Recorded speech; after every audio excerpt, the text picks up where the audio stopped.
Hello and welcome to another U534 Relic Restoro. Very interesting one today for all U-boat fans of 534 and U-boats in general, and also German artifact history. Here we have a recovered ink pot from U534. It's a lovely item.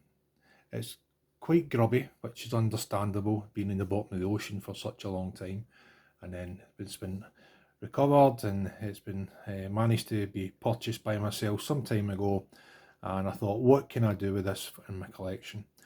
Now, it's got some damage to the lip, as you can see at the top there, but that's understandable for the age it is and what it's been through. On the top of this would have been a Bakerite cap, brown in colour, so a very, not a light brown, but a sort of medium brown colour. Similar to the ones that they have in the modern ones from the 1950s and 60s in this type as well. However, this is a very old one. I'd love to know what the date was, and I did actually find out and could evidence it, so that was exciting. Now, the label itself has some interesting, I'll just put this down as best I can, maybe trying that light there.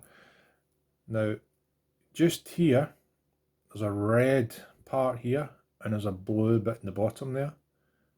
It's quite difficult to see. I will try and see if I can get up with a light. There we go, that's a bit better. You can see the red bit here, and there's a blue tinge going down there. Not much of this left at all, is there? Now, what I will show you on the left hand side here, you can pause if you want to, is this is an advert from 1941. It's as close as I've seen this to showing the colours in the area where this should be. There is other pots, but again they're slightly older date, 50s and 60s, and they just don't show this at a different style. So I reckon this is in the 1940s, thereabouts for sure. 1941 could be either 40, 42, so that's acceptable. So the best way for trying to find things, as you'll see from many of my videos before, is looking for markings on it. And of course, if you're familiar with ink pots, most of them are marked to the base. And look at that, uhu tinte DRGM 1448356 is the number on that. I'll just try and get that as best I can there. That's a giveaway. That's perfect information. So, I scoured the internet and I found this. It is from the Essen Monument Preservation. Now, it is a document in German, produced in Germany by these people, and it's the ink glass from the company Uhu it talks about, and there it is. You can actually see the same in the picture there. If I was to show that, it's exactly the same, and they're actually holding it up as well, as you can see, similar to the one we're showing today. Now, with it being in German, I did try and translate it as best I can. I don't speak native German, so apologies to anyone who's offended by my interpretation of what I managed to get. It says the vessel is colourless glass in the form of an irregular polyhedron with 16 corners and almost square base, short neck and thread and brown Bakelite closure with smooth surface. Bakelite closure means probably the lid. In relief of the bottom, which probably means, I would assume, on the bottom the markings, and it gives you exactly what is on the bottom. Uhu ink DRGM 1448356. Type is Uhu. The model is a tip-up model of Waterman and Uhu. I don't know if that's correct or not. It's a modernised form also by Giha Yu. I'm not sure about that, but around 1940-45. There we go, fantastic. And then the model, which this is a tip-up, which tips up to, so you can put an ink pen into it, not like that biro, is tip-up model of Waterman and Uhu, is a modernised form also by Giha around 1940-45. There we go. And special glass, the DRGM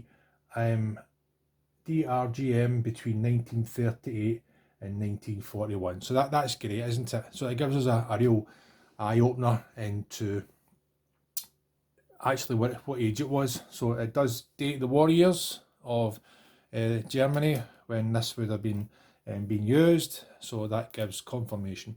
So what we're going to do is we're going to clean the inside. We're not going to clean outside. We might clean the parts that don't have the label on it, but I want to try and retain that. It's pointless destroying that label, what's left of it. Nice to see it though, and I'm surprised it actually lasted as long as it did. So it's filthy inside, so we're going to get rid of that. But first of all, the reason I don't clean all glass items from U534 is like this glass ampule from U534. It's got what I can only describe as a cork top in it. Now, I would assume if I was to try and pop that out, it'll crack the vessel, and it'll also maybe destroy what's left of the cork. It'll just disintegrate, which would be a shame. Yeah, it's filthy inside. It's got some remnants of whatever was in it, or most probably rusting seawater. But that's just staying the way it is. And again, if you know, watch the videos, if we get two, one stays the same and one gets restored or cleaned up. Clean up restorals, the best way to describe it. So how are we going to do this? Dead easy. Sandwich bag, and we stick it in. And then what we do is we get an elastic band and we make sure that's going to be tight enough around it. About 3 times should be fine. And then this is the part when it probably breaks, get on the damn thing. So what we do is you push it all in, and then you put that round the neck, and then bring that out like so, and that keeps it as tight as secure. And then what we'll do is we'll get a nice brush head and we'll give that a clean out, spray in some just mild soap detergent and with water, agitate it with a wee brush, and then we'll get it cleaned up, and then we'll show you that. Well, that's it cleaned up. As best as I want to do it, to be honest. I kept seeing green marks on it, going, oh, look at this algae. It isn't, it's the glass. Look, you can probably see it going down here. It's got this green tinge in it. See it? If I turn it around, you think there's green algae maybe in the lip there, but it's not. It just disappears. It's the actual glass. And again, inside down here and down there, looks like green algae or a green deposit. It was driving me nuts. But it's not, it's the actual glass. How cool is that?